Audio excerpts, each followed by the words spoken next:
തലേന്നത്തെ ചോറ് ബാക്കിയായിട്ടുണ്ടെങ്കിൽ നല്ല അടിപൊളിയായിട്ടുള്ള പൊറോട്ട തയ്യാറാക്കാം. മിക്സിയുടെ ജാറിലേക്ക് 1 കപ്പ് ചോറിട്ട് കൊടുക്കാം.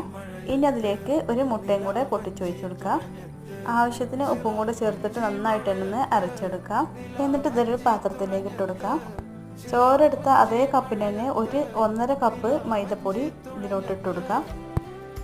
1 ടേബിൾ സ്പൂൺ ഓയിലും കൂടെ ഒഴിച്ചിട്ട് നന്നായിട്ട് തന്നെ കുഴച്ചെടുക്കാം. ഇതിൽ നിന്നും പകുതി ഭാഗം എടുത്തിട്ട് പത്തിരി പരകുമ്പോൾ കുറച്ച് പൊടി ഇട്ട് കൊടുത്തിട്ട് ഇതുപോലെ ഒന്ന് പരത്തിയെടുക്കാം. ഇതിൻ്റെ മുകളിലായിട്ട് കുറച്ച് നെയ്യോ അല്ലെങ്കിൽ ഓയിലോ ഒന്ന് ബ്രഷ് ചെയ്ത് കൊടുക്കാം. മുകളിൽ കുറച്ചും കൂടെ പൊടിയൊന്ന് തൂവി കൊടുക്കാം.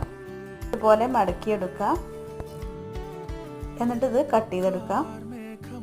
പത്തിരി പരകുമ്പോൾ കുറച്ചുകൂടി പൊടിയിട്ട് കൊടുത്ത് പരത്തിയെടുക്കാം. ചൂടായ ചട്ടിയിൽ എണ്ണ ഒഴിച്ച് കൊടുത്തിട്ടുണ്ട്. ഇനി ഇതിലോട്ട് ഇട്ട് കൊടുക്കാം. മീഡിയം ഫ്ലെയിമിലിട്ടിട്ട് ഇതുപോലെ തിരിച്ച് മറിച്ചിട്ടൊന്ന് ചുട്ടെടുക്കാം. നല്ല സോഫ്റ്റ് ആയിട്ടുള്ള പൊറോട്ട റെഡി ആയിട്ടുണ്ട്.